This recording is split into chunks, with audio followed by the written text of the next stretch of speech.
अस्सलाम वालेकुम। आज हम फोर्स ऑसिलेशन के बारे में पढ़ेंगे।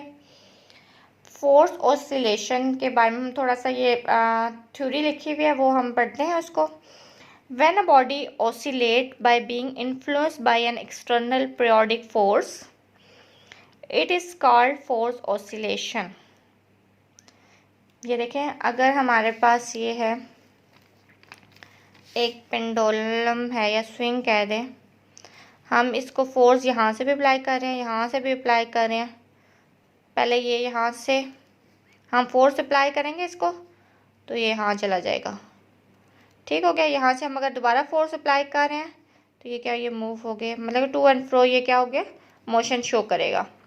हम इसको एक्सटर्नली फोर्स अप्लाई कर रहे हैं तो ये क्या हो जाएगा, ये मतलब कि पीरियोडिकली ये क्या मूव करता रहेगा। हमने इस साइड से भी स्विम के भी एग्जाम्पल है, हम स्विम के किसी बच्चे को अगर झूला वगैरह दे रहे होंगे तो हम क्या करेंगे, उसको पुश करेंगे सॉरी पुश करेंगे बैक से, तो वो क्या होगा, स्टॉप नहीं होगा, वो टू एंड फ्रो मोशन करता ही जाएगा, कॉन्स्टिट्यूटली करता जाएगा, क्योंकि हम उसे एक्सटर्नली फोर्स अप्लाई करें। जब हम एक्सटर्नली फोर्स अप्लाई करें, जैसे ही वो मतलब कि यहाँ से पहले हमने उसे पुश किया, यहाँ गया, यहाँ से भी अगर हम कोई पुश कर रहा है तो क्या होगा, फिर वो यहाँ चला गया, यहाँ से हम दोबारा पुश करेंगे तो वो क्या होगा, टू एंड फ्रो क्या वो मूव करता ही जाएगा, ऑसिलेट करेगा, वो रुकेगा नहीं। तो यही इसमें कह रहे हैं, when a body oscillate by being influenced by an external periodic force it is called force oscillation, क्योंकि हम उसे एक्सटर्नली खुद फोर्स अप्लाई कर रहे हैं। Here the amplitude of the oscillation experience damping but remain constant due to the external energy supplied to the system. Experience वो कर होगा डैम्पिंग, लेकिन रिमेन कांस्टेंट होगा। क्यों? क्योंकि हम due to external energy supply to the system, क्योंकि हम एक्सटर्नल एनर्जी से सिस्टम में अप्लाई करें, हम खुद उसे पुश कर रहे हैं, हम खुद उसको मूव आउट कर रहे हैं, हम खुद उसे उसको क्या फोर्स दे रहे हैं। For example, when you push someone on a swing, you have to keep periodically pushing them so that swim does not reduce. मतलब कि क्या होगा, स्विम रुकेगा नहीं, वो चलता ही जाएगा, वो मूव करता ही जाएगा, उसके अंदर कोई भी मतलब कि फोर्स ये जो रेजिस्टिव फोर्स है या डैम्पिंग फोर्स है वो उस पर, या रिटार्डेड फोर्स है वो उस की वजह से वो रुकेगा नहीं, क्योंकि हम उसमें एक्सटर्नली खुद फोर्स अप्लाई कर रहे हैं। अब हम अगर इसके ऑपोजिट चलते हैं, फ्री ऑसिलेशन की तरफ जाते हैं। फ्री ऑसिलेशन, ये हम फोर्स ऑसिलेशन क्यों, हम खुद एक्सटर्नली फोर्स अप्लाई करें। अब फ्री ऑसिलेशन में अगर हम बात करते हैं, अब free oscillation is an ideal condition where a particles motion is not under the influence of any external resistance.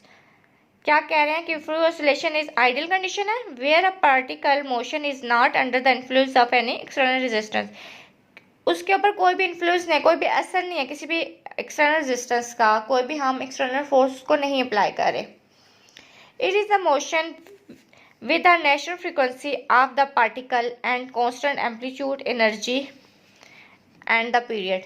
अब देखें फ्री ऑसिलेशन की अगर हम बात करें, ये देखें अगर स्विम है, यहाँ से हमने उसको पुश किया है, मूव करेगा, वापस आ जाएगा, रिस्टोरिंग फोर्स की वजह से वो यहाँ पे रुकेगा नहीं, यहाँ पे टू एंड फ्रो मोशन कर देता रहेगा।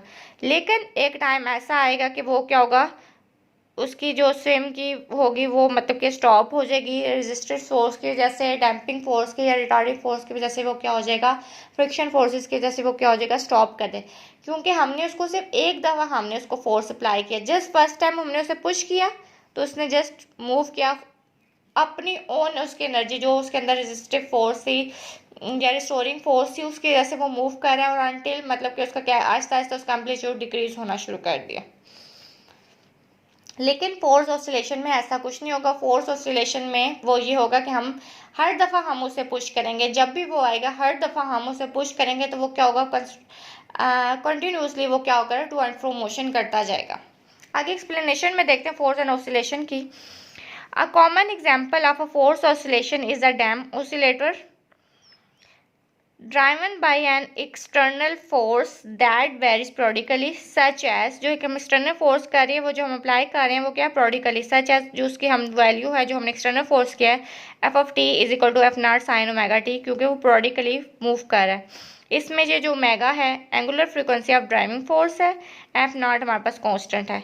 इसकी जो फ्रीक्वेंसी होगी ये हमारे पास क्या है, ओमेगा नॉट है। और ये जो फोर्स ऑसिलेशन की ड्राइविंग फ्रीक्वेंसी ओमेगा डी को हम इसे रिप्रेजेंट करेंगे, यहाँ पे होगी। हम मूव करते हैं आगे इक्वेशन की तरफ। आगे जो हमारे पास अब जो इसकी इक्वेशन बनेगी, F not sine omega T minus B D X over D T minus K X is equal to M D square X over D T square. एक हमने जो एक्सटर्नल फोर्स अप्लाई किया ये आ गई, F is equal to F not sine omega T.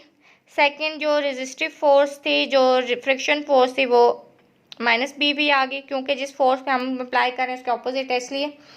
और same इस तरह रिस्टोरिंग फोर्स भी आ गई। इन तीनों फोर्सेस को हमने कंबाइन किया है और ये हमने ये कर दिया है। और ये जो एफ होगा, एफ की जगह हमने क्या न्यूटन सेकेंड लॉ कर दिया, M is equal to M D square over X over D D. F is equal to M ही होता है, तो हमने ए की जगह हमने डबल डेरिवेटिव लिख दिया। इस इक्वेशन का ये जो हमारे पास इक्वेशन बनी थी, इक्वेशन ए,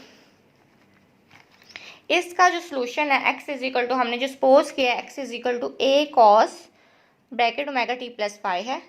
अगर हम इसको इस वैल्यू के अंदर पुट भी करेंगे तो आपको हो जाए, पता चल जाएगा ये इसी का ही सोल्यूशन है। वेयर ए की जो वैल्यू हमने इसमें से जो हमने निकाली है, यही हम जब पुटिंग वगैरह करेंगे डबल डेरिवेटिव सिंगल है, यहाँ से हमारे पास ए की वैल्यू भी निकल आएगी। ए की वैल्यू क्या होगी, F not over m under root omega not का स्क्वायर माइनस ओमेगा डी का स्क्वायर, ये नेचुरल फ्रीक्वेंसी है फ्री ऑसिलेशन वाली, अंडर रूट के ओवर एम वाली, माइनस ओमेगा डी स्क्वायर, ये ड्राइविंग फ्रीक्वेंसी है एंगुलर फ्रीक्वेंसी, और ये होल स्क्वायर आ गया, plus b omega square over m, ये स्क्वायर आ गया।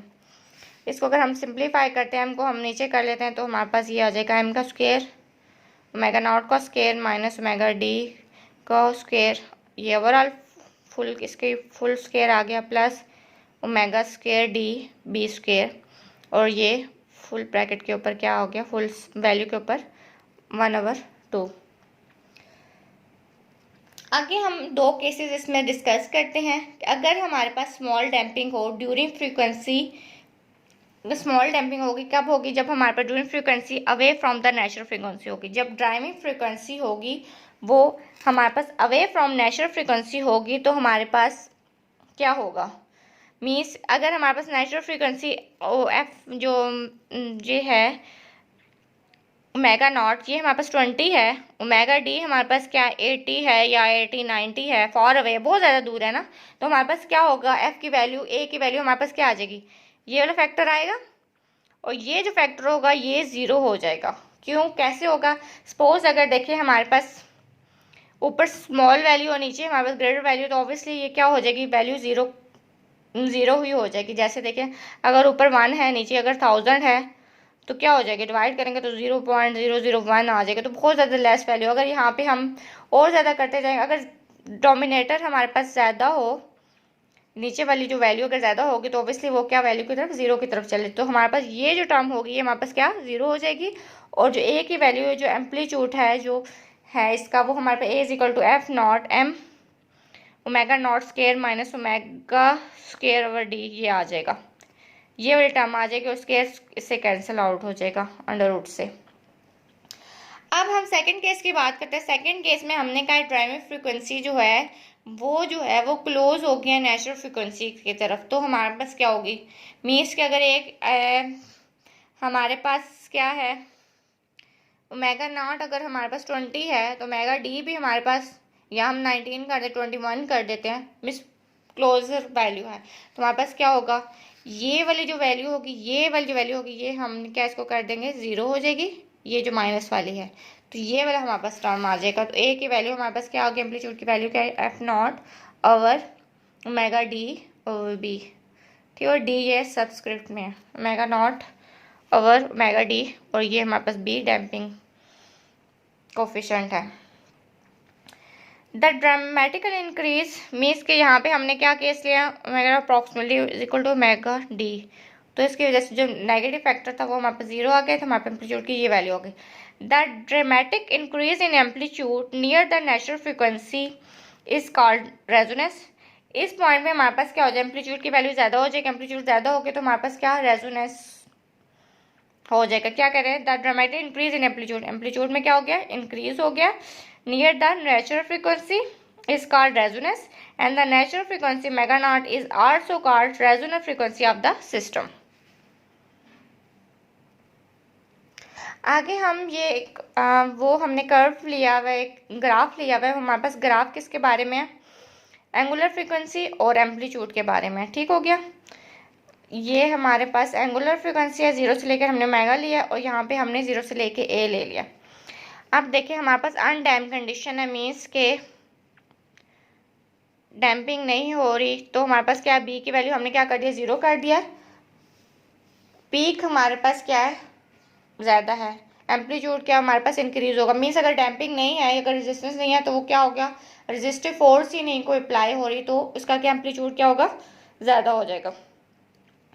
सेकेंड जो केस है ये हमने लिया हुआ, यहाँ पे जो सेकेंड कर्व है हमने यहाँ पे स्मॉल बी ले लिया, स्मॉल बी ले लिया तो हमारे पास एम्पलीट्यूड थोड़ा सा कम हो गया। और अगर हमने लार्ज बी की मतलब डैम्पिंग जो फैक्टर कोफिशिएंट अगर हमने से ज़्यादा ले लिया तो हमारे पास क्या हो गया, ये ब्रॉडन हो गया और हमारे पास जो एम्पलीट्यूड है वो क्या हो गया, हमारे पास डिक्रीज हो गया। मीन्स कि अगर हमारे पास डैम्पिंग बी फैक्टर इन्वॉल्व होगा लार्ज की क्वांटिटी में तो हमारे पास क्या होगा, जो एम्पलीट्यूड होगा वो हमारे पास क्या होगा, कम हो जाएगा। देखें अगर डैम्पिंग में अगर हम बात करते हैं कि वो क्या हो गया, मतलब कि हमारे पास फ्रिक्शंस है, बहुत ज़्यादा फ्रिक्शंस है, ऑब्वियसली वो ज़्यादा फिर मूव नहीं करेगा। रिटार्डेड फोर्सेस है तो उसको वो अपोजिट डायरेक्शन में क्या होगा, वो मूव नहीं करेगा, तो उसका क्या होगा, एम्पलीट्यूड हमारे पास डिक्रीज हो जाएगा। और अगर हमारे पास b is equal to 0 means कि कोई भी हमने आइडियल केस लिया हुआ है जिसके अंदर हमारे पास कोई भी फ्रिक्शन वगैरह कोई भी ऐसी फोर्स उसको मतलब कि रिड्यूस नहीं कर रही उस एम्पलीट्यूड को, तो हमारे पास क्या हो जाएगा, अनडैम्प्ड कंडीशंस है तो उसमें हमारे पास क्या एम्पलीट्यूड क्या होगा, हमारे पास ज़्यादा हो जाएगा। होपफुली आप लोगों को ये वाला लेक्चर समझ आ गया होगा। ये लेक्चर यहाँ पे कंप्लीट होता है। ओके, अल्लाह हाफिज़।